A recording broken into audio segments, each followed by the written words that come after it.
Bismillahirrahmanirrahim. Assalamualaikum warahmatullahi wabarakatuh dan selamat sejahtera. Alhamdulillah, bertemu kita sekali lagi dalam PDPR Bahasa Melayu tingkatan 2 bersama dengan saya Cikgu Hasimah binti Kahar. Untuk makluman kamu, minggu ini merupakan minggu yang terakhir kita akan melaksanakan PDPR kerana kamu akan kembali ke sekolah secara bersemuka mulai 5 April 2021. Oleh itu, cikgu berharap kamu telah bersedia dengan bersemangat untuk kembali ke sekolah. Baik, untuk minggu ini, cikgu juga berharap kamu telah bersedia dengan modul PDPR yang telah dibekalkan pada kamu untuk kita teruskan Bahasa Melayu, pembelajaran Bahasa Melayu tingkatan 2. Okey, apakah kemahiran yang akan kita lihat pada minggu ini? Iaitu kemahiran mendengar dan bertutur. Mendengar, mengenal pasti dan menuturkan ayat dalam pelbagai ujaran dengan intonasi yang betul. Dan seterusnya kemahiran menulis, iaitu menulis untuk menghasilkan perenggan dan karangan yang terancang, dan seterusnya membina kerangka karangan dalam bentuk grafik secara terancang. Objektif pembelajaran kita pada minggu ini ialah pada akhir pelajaran, apa yang cikgu harapkan, murid dapat membina kerangka karangan berdasarkan soalan, dan yang kedua, menulis karangan yang lengkap berdasarkan soalan. Okey, sebelum kita melihat soalan karangan kita pada hari ini, terlebih dahulu cikgu ingin membuat ulang kaji tentang format penulisan karangan pentafsiran tingkatan 3, iaitu untuk penulisan karangan akan ditanya dalam Bahasa Melayu kertas 2. Baik, untuk karangan terdiri daripada 2 bahagian, iaitu bahagian A 10 markah, iaitu bentuk respon terhad, karangan respon terhad. Hanya satu soalan dikemukakan dan kamu mesti menjawab soalan tersebut. Panjang karangan ialah 50 hingga 80 patah perkataan dan karangan yang ditulis ialah hanya dalam satu perenggan. Baik, untuk bahagian A, karangan respon terhad ini telah pun diterangkan oleh Cikgu Suraya pada minggu-minggu sebelum ini. Baik, untuk karangan bahagian B 30 markah, bentuknya ialah karangan respon terbuka. 3 soalan akan dikemukakan. Kamu perlu menjawab hanya satu soalan sahaja. Panjang karangan lebih daripada 180 patah perkataan dan karangan ditulis dalam 6 perenggan. Kerana untuk karangan respon terbuka ini, kamu perlu memberikan 4 isi.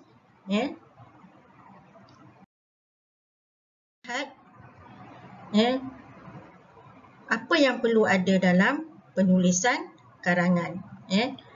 Yang pertama, mesti ada perenggan pendahuluan, ada perenggan isi, kalau 4 isi tadi, 4 perenggan isi dan 1 perenggan penutup. Ini ialah rangka karangan yang baik. Ada perenggan pendahuluan, ada perenggan isi dan juga ada perenggan penutup.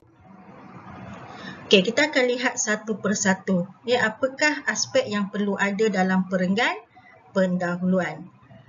Dalam perenggan pendahuluan, perlu nyatakan ataupun kamu perlu mengenal pasti tema ataupun tajuk soalan.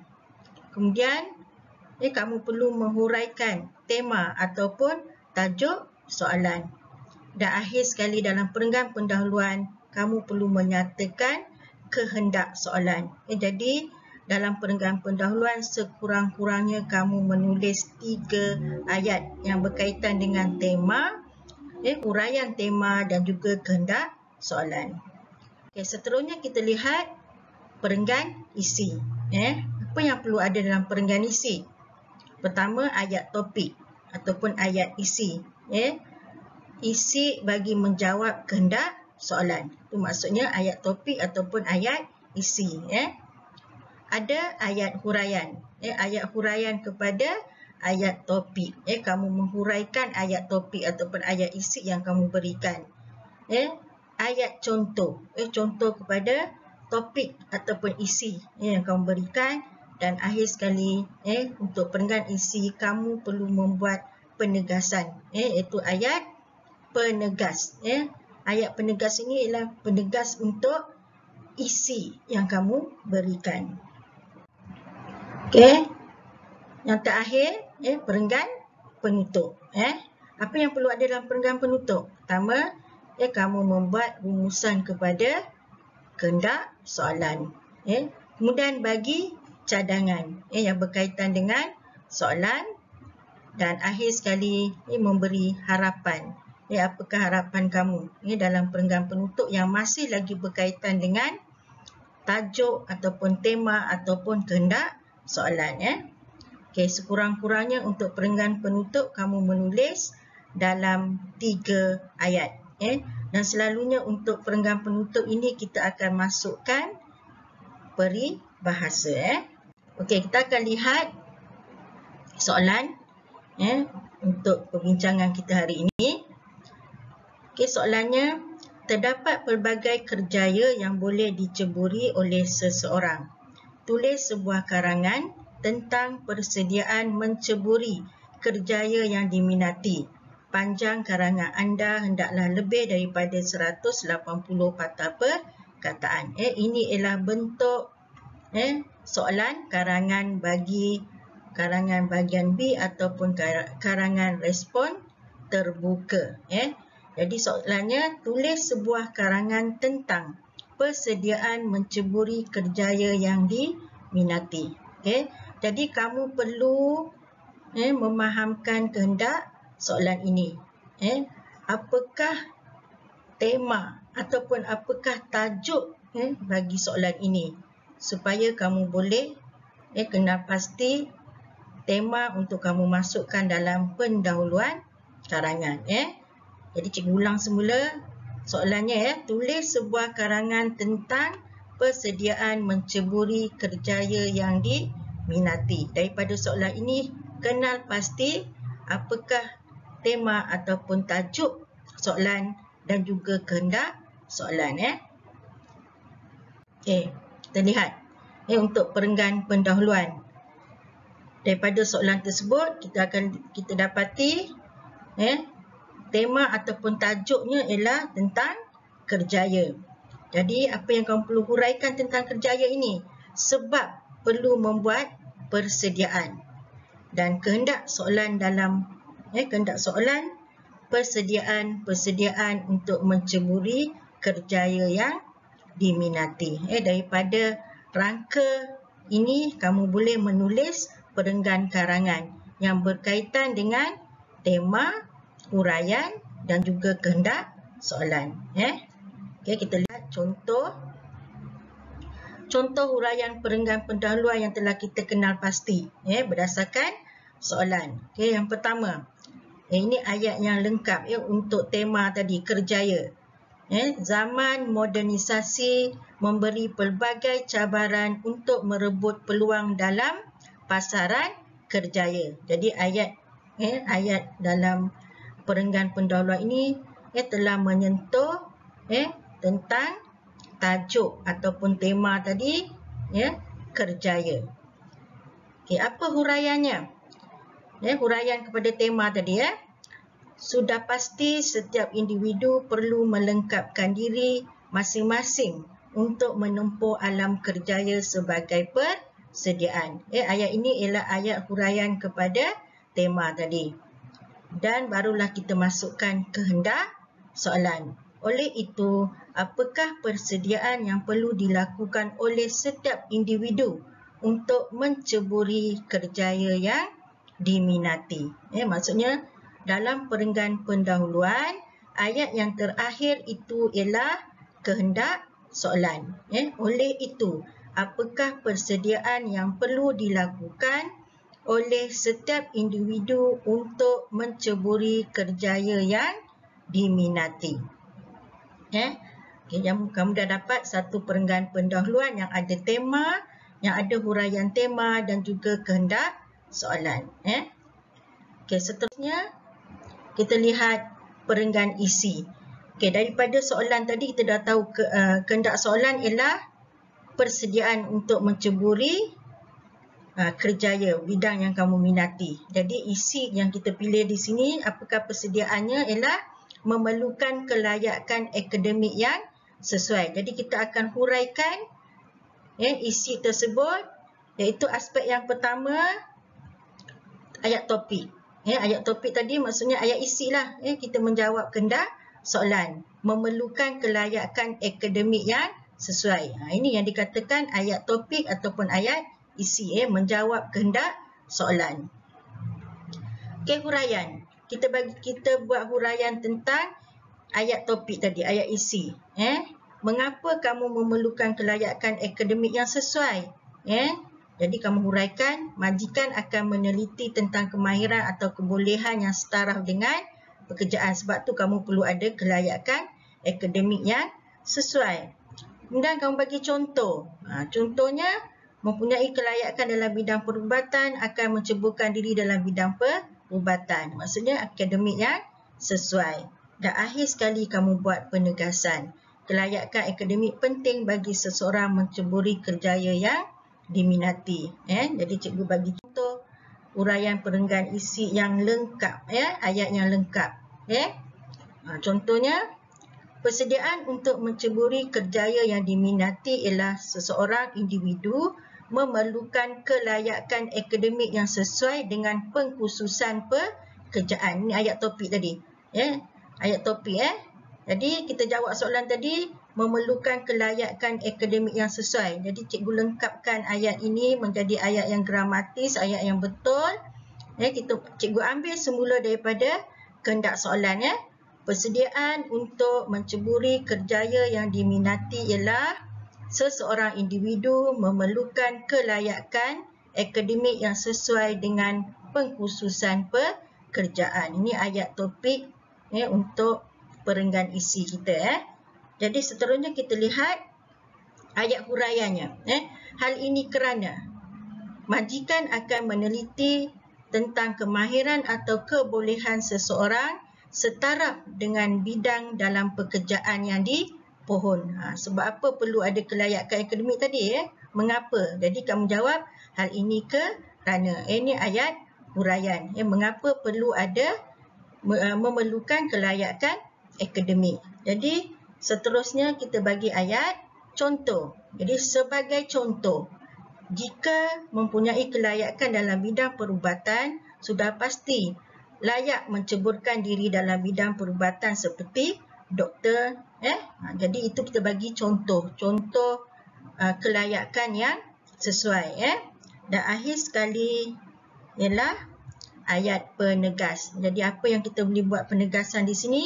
Jelaslah bahawa kelayakan akademik amat penting bagi seseorang membuat persediaan untuk menceburi kerjaya yang diminati. Ini yang dinamakan sebagai ayat penegas. Kamu buat penegasan tentang ayat topik kamu tadi, isi kamu tadi.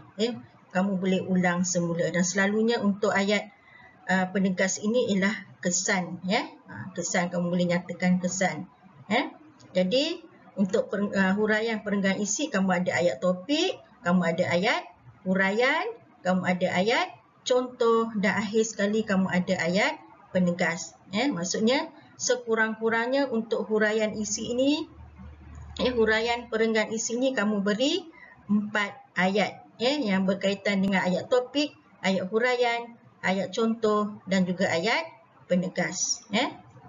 Okey, seterusnya kita lihat contoh perenggan penutup. Okey, tadi kita dah nyatakan dalam rangka apa yang perlu ada dalam perenggan penutup, rumusan. Kamu buat rumusan berdasarkan soalan yang kamu peroleh. Jadi untuk contoh ini, rumusannya, pelbagai persediaan boleh dilakukan untuk menceburi kerjaya yang diminati. Kamu buat rumusan daripada soalan tadi. Okey. Kamu bagi cadangan. semua pihak harus berganding bahu dalam usaha melahirkan generasi yang profesional dalam pelbagai sektor pekerjaan. Ini adalah cadangan kamu. Cadangan kamu, kamu nyatakan semua pihak harus berganding bahu. Baik, di sini kita tak masukkan isi dah. Untuk perenggan penutup, kita hanya bagi cadangan saja. Bukan persediaan lagi. Okey, yang terakhir, kamu untuk perenggan penutup ni kamu boleh masukkan peribahasa bagai awal dengan tebing. Cikgu bagi contoh bagai awal dengan tebing. Okey, baru yang kamu masukkan. Yang terakhir ialah harapan. Apa harapan kamu untuk soalan tersebut? Pelbagai program dan bengkel dapat diteruskan untuk memberi pendedahan kepada pelajar tentang pelbagai bidang pekerjaan. Ini ialah rangka untuk perenggan penutup berdasarkan soalan yang cikgu berikan tadi. Okey, perenggan yang lengkap, contoh perenggan penutup yang lengkap. Kesimpulannya, kita mulakan dengan kesimpulannya untuk menunjukkan iaitu ialah rumusan. Untuk rumusan perenggan penutup. Kesimpulannya, terdapat pelbagai persediaan yang boleh dilakukan untuk menceburi kerjaya yang diminati. Ayat ini menunjukkan ayat rumusan kepada isi tadi, kepada soalan. Okey, apa cadangan kamu? Sehubungan itu, semua pihak harus berganding bahu bagai aur dengan tebing dalam usaha melahirkan generasi yang profesional dalam pelbagai sektor pekerjaan. Itu cadangan kamu berdasarkan soalan kita. Dan akhir sekali kamu berikan apa harapan kamu? Ayat harapan.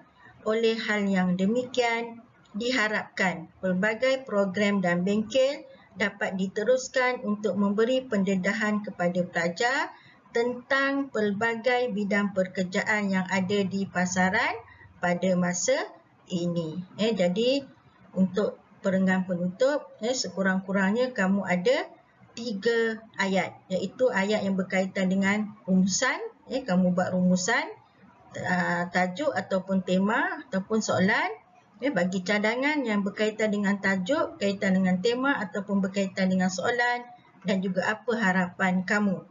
Juga berkaitan dengan tajuk, tema ataupun soalan. 3 ayat. Cukup dah untuk 3 ayat dan kamu boleh masukkan peribahasa. Kalau di sini kita lihat ada 2. Ada simpulan bahasa berganding bahu. Kemudian ada peribahasa bagai awal dengan tebing. Jadi kamu dah masukkan ungkapan yang menarik di sini. Okey. Baik, untuk tugasan minggu ini, terdapat pelbagai kerjaya yang boleh diceburi oleh seseorang. Cikgu masih lagi berikan soalan berdasarkan tema dalam buku teks. Terdapat pelbagai kerjaya yang boleh diceburi oleh seseorang. Tulis sebuah karangan tentang kerjaya yang ingin anda ceburi pada masa hadapan. Panjang karangan anda hendaklah lebih daripada 180 patah perkataan. Okey.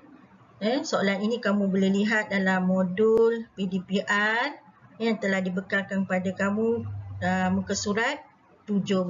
Jadi seperti mana yang cikgu maklumkan tadi, untuk menulis karangan yang baik, kamu perlu menyediakan rangka karangan terlebih dahulu, iaitu kenal pasti apakah tema ataupun tajuk dalam soalan dan juga apakah kehendak soalan. Jadi daripada situ barulah kamu rangka untuk pendahuluan, untuk isi dan juga untuk penutup. Dan untuk isi, pastikan sekurang-kurangnya kamu beri 4 isi.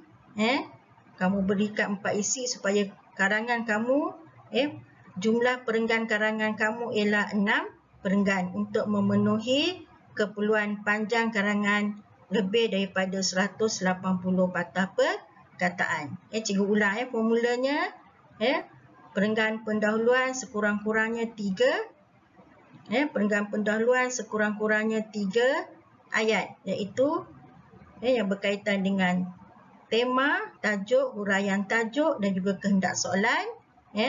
Kemudian untuk perenggan isi ada ayat topik, ada ayat huraian, ada ayat contoh dan juga ayat penegas. Dan untuk perenggan kesimpulan ataupun perenggan penutup perlu ada rumusan, cadangan dan juga harapan. Okay, cikgu rasa itu saja untuk PDP kita pada minggu ini tentang penulisan karangan. Cikgu sangat berharap sebelum kamu kembali ke sekolah pada 5 April 2021, kamu telah menyiapkan semua tugasan yang telah diberikan oleh guru bahasa Melayu kamu. Dan untuk kelas cikgu, pada minggu pertama, cikgu akan kumpulkan semua modul supaya cikgu dapat buat semakan. Jadi terima kasih pada semua murid yang telah memberikan komitmen ataupun yang telah melibatkan diri dalam PDPR sejak minggu yang pertama sehinggalah minggu ke-10. Kita jumpa lagi dalam sesi pembelajaran secara bersemuka pada 5 April ini. Sekian, terima kasih. Wassalamualaikum warahmatullahi wabarakatuh.